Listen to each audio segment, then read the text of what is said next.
War may be coming to the United States, and we now have an urgent warning for all Americans from the president. A warning that seemingly sounds more like a threat. So it now looks like the responsibility has been passed on to the American people as the Biden administration continues to go out and say that a war is coming for us, but that we, and I repeat, we can do something about it. But with all the problems that we face every day, I don't think that it's comforting for any of us here at home to know that we may have even more to think about. It's not like we don't have enough on our plates already, but now we're concerned about the possible conflicts with the likes of Russia, China, and Iran. The attack on an American airbase in Iraq. A top White House official says the administration is taking the incident at the airbase in western Iraq very seriously.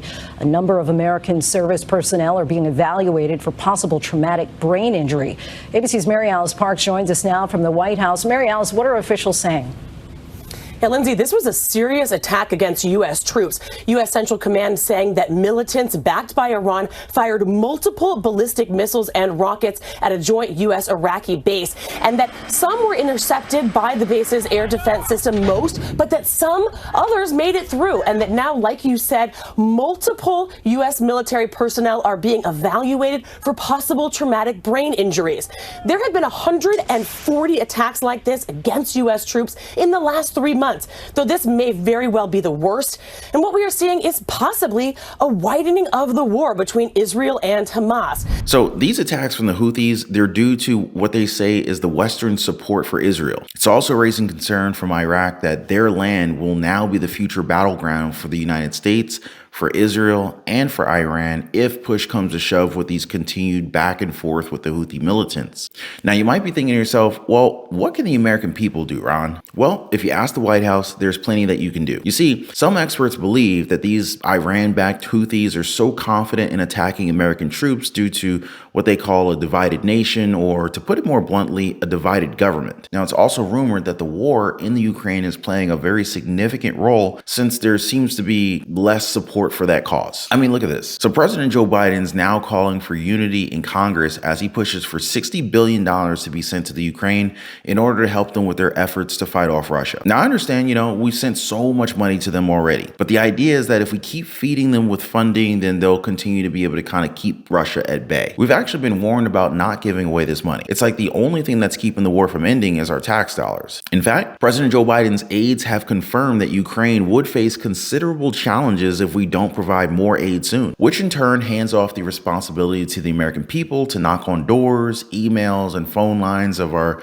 respective representatives so that Congress would move forward with all of this stuff. Karen, you talk with radio hosts across America every day. So what are you hearing about negotiations over reforms for the southern border and funding for Ukraine?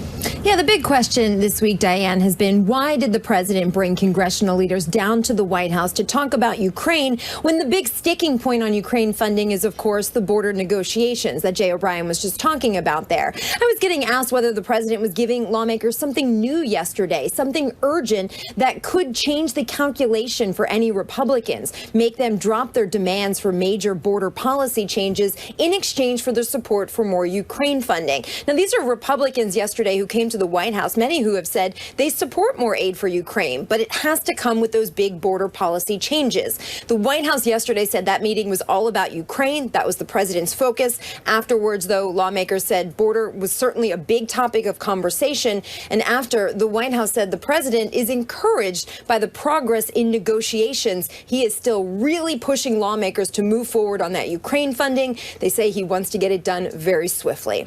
So it's now up to us to convince these people to say, yes, keep funding these nations. Does this seem fair to you guys? Now, this is really troubling if you ask me, because it's not like we're not having troubles of our own, But that's what they're saying, guys, that if Congress doesn't act on this soon, then Ukraine will run out of air defenses and artillery capabilities, meaning that we could be handing the war over to Russia. I think they even said that the war could be over within a matter of a few weeks to a few months if we didn't send enough money. That's not what our leaders want. In fact, Anthony Blinken, he was was in Davos recently. Yes, Davos, Switzerland, where the World Economic Forum likes to hang out and gather. So Anthony Blinken, he was in Davos recently, and he doubled down on their support for Ukraine, promising that the United States will continue to back them up in this war. So the fear here is that if Russia wins, then that puts them right at the doorstep of NATO. And that is something that NATO and the White House want to avoid. Now, besides that, it's also kind of opening up a very, very troubling reality, one where China gets into the mix as well. Now, I know a lot of you guys already know this, but China is watching this war between Ukraine and Russia very carefully. Why? Well, it could be the blueprint for how they go about reunifying with Taiwan. I mean, think about it. The support for Ukraine is dwindling. We know that for a fact, which means that there's a limit to how much help we can actually provide. In the same way, it would mean that the United States, along with other allies, may be hesitant to get in their way, given that, we can no longer provide the same kind of support that we would want to. It's kind of like a chess game, The problem here is that some Americans here at home feel like they're being used as pawns. Because do you know what's stopping Congress from getting this money out to the Ukraine? That's right, the problem that some lawmakers have said about our borders. That's where they don't agree. And it's that division that continues to embolden these groups to continue attacking American troops overseas. But in order to get both parties on board to fund the Ukraine with $60 billion, Republicans are asking for funding and changes to the policy at the borders, something that the Democrats are hesitant to face. But in a quick turn of events, President Joe Biden now says that the policy changes, they're actually necessary. And I want to talk about another top issue, the border. Now, I love how I turn on and Biden's for a free and open border. Just tear down everything, let everybody come, no restrictions. Well, I used to be a bipartisan in this country, and it should be one again. I've been clear from the very beginning, the system is broken. My first day in office, I sent Congress a comprehensive plan on immigration reform. My friends on the other side have done nothing with that. Over and over, I've asked for resources to step up action at the border. In October, I asked Congress to fund for funding that would add another 22,000 additional border agents and officers, hundreds of new immigration judges to make the judgments on the spot, a new detection equipment to stop fentanyl from coming into the country. And by the way, I've worked with China and Mexico to slow the flow of fentanyl in the United States. As I speak, it's way down. So let me be clear.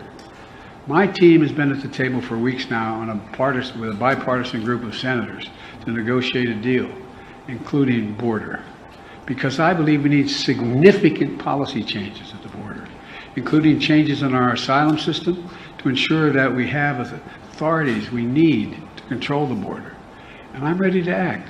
What do you guys think about that? Now, we haven't touched on the subject of 2024 being an election year. Experts are now agreeing that, there could be very well a rematch between President Joe Biden and former President Donald Trump. Trump on his end has said that he can end the war with the Ukraine and Russia within a 24-hour period. Now, he didn't confirm how he would be able to do it, but that's what he's saying. We're also not sure how much longer these conflicts will go on, especially as tensions continue to rise in the Middle East, meaning that there is a chance that the approach to these battles may change. However, when it comes to Taiwan, I don't think that the United States is going to budge very much. You guys know just how important Taiwan is to our country, so it really doesn't matter who wins in November. If China invades Taiwan, we're more than likely going to be going into a war over there. However, with a more distanced approach with our allies doing most of the work for us. But what do you think about all this? Should Americans push Congress into what the government is asking for? Do you support this? All I know is I'm going to do my best to keep you guys informed as to what's really happening and how it's going to impact each and every single one of us. Now, before I go, I just want to thank you guys for hitting the like button for the video.